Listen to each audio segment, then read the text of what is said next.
Today I'm going to start with a session I've been thinking about for a while. Going to respond to a few questions that people have had, and hopefully it's going to spark a conversation.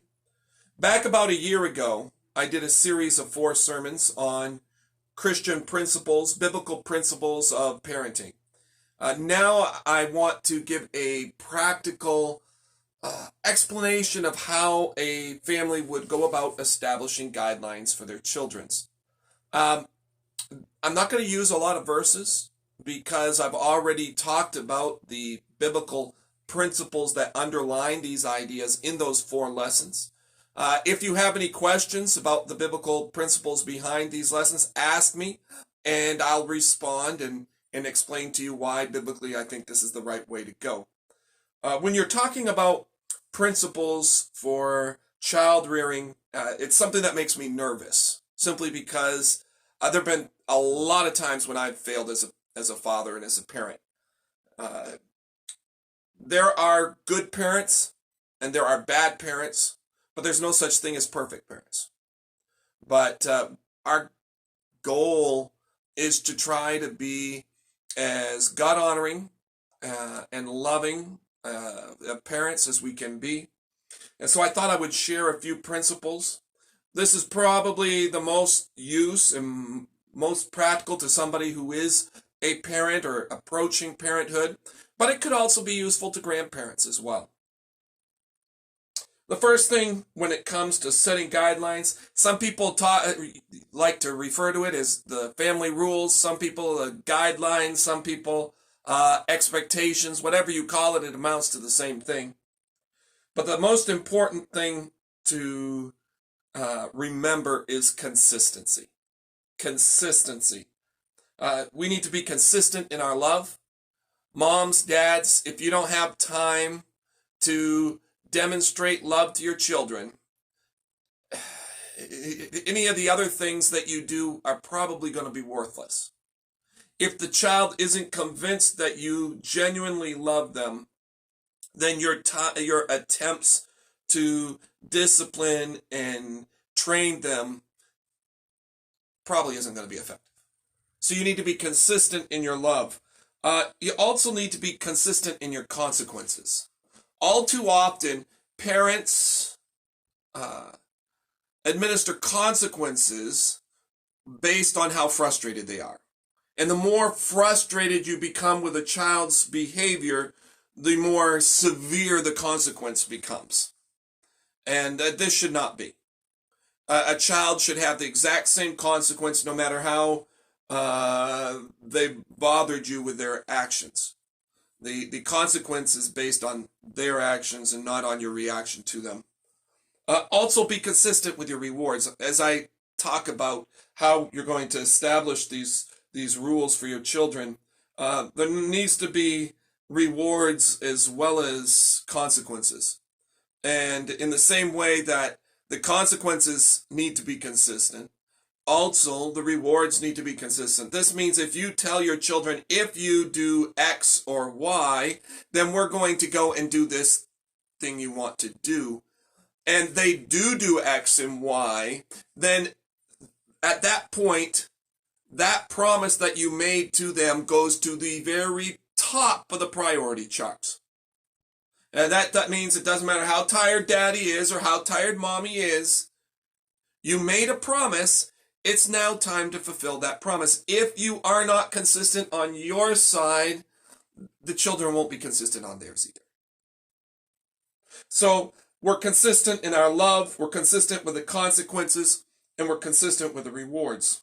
So how do we go about actually creating these rules?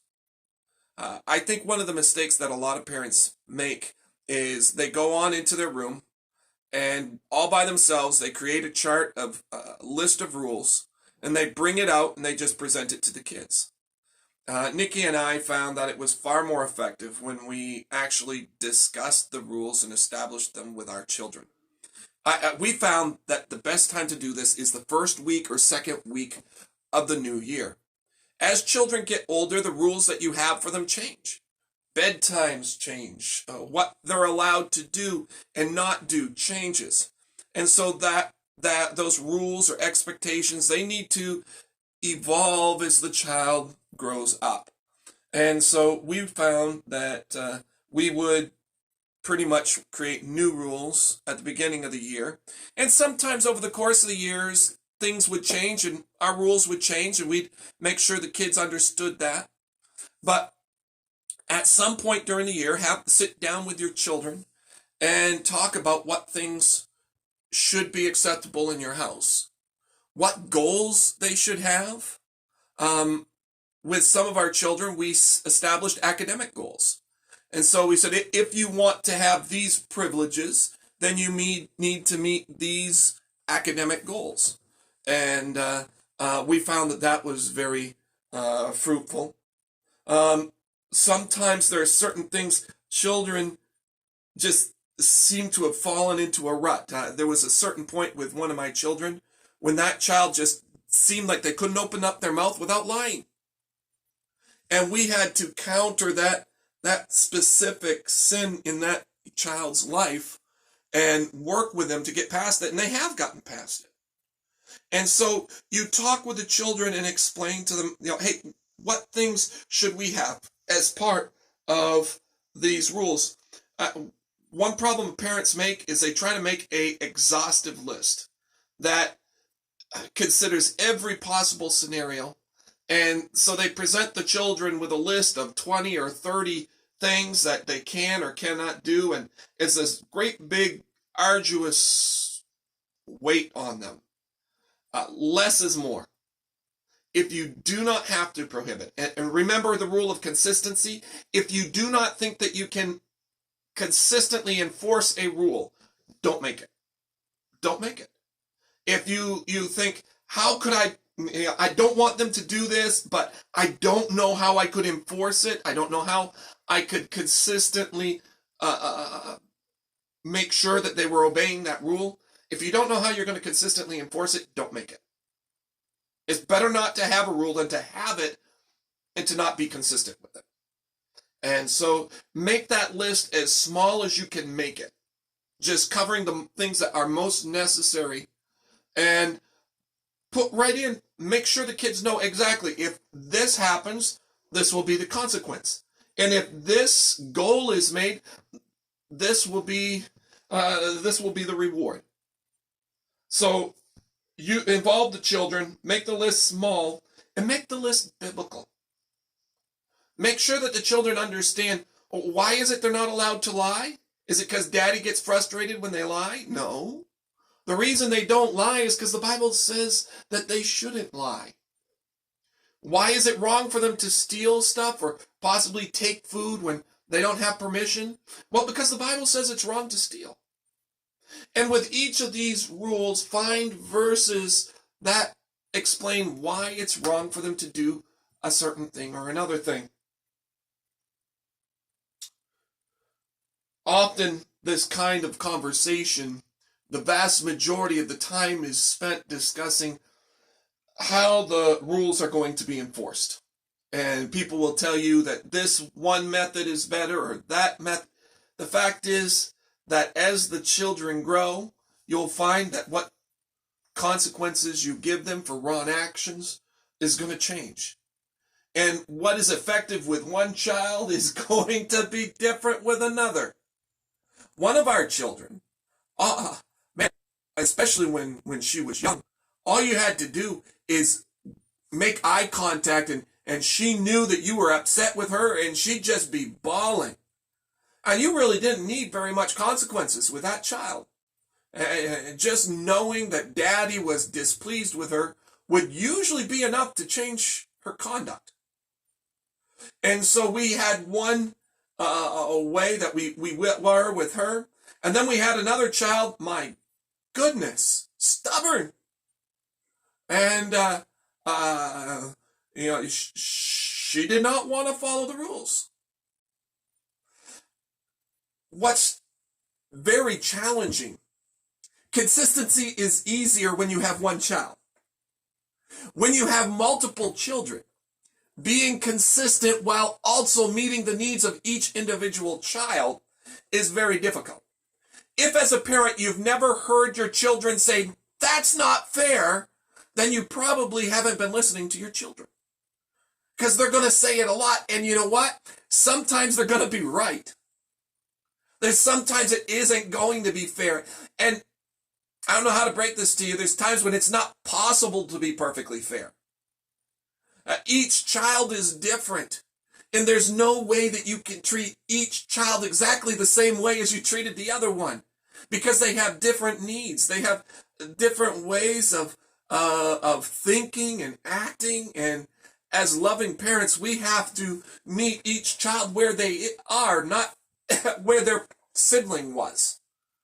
And if you look back on your own experience, if you had a couple of brothers or sisters, I know when I'm together with my brothers and sisters, we'll always say, oh, this one had it so much easier than I did, or mom and dad's rules were different with this. And my parents were fantastic parents. But you know what? Each child is different, and there's times when you're going to have to parent one child a different way than you parented the other. But at the same time, you're having to be different. As much as possible, you're trying to be consistent and fair inside of those limitations. And guess what? You're going to fail. You're going to fail. There's going to be times, there've been a number of times that after having first gone to God and confessed it to Him, I've had to go to my children and ask for their forgiveness. And you're going to be in that position too. We do the best we can. We love the best we can.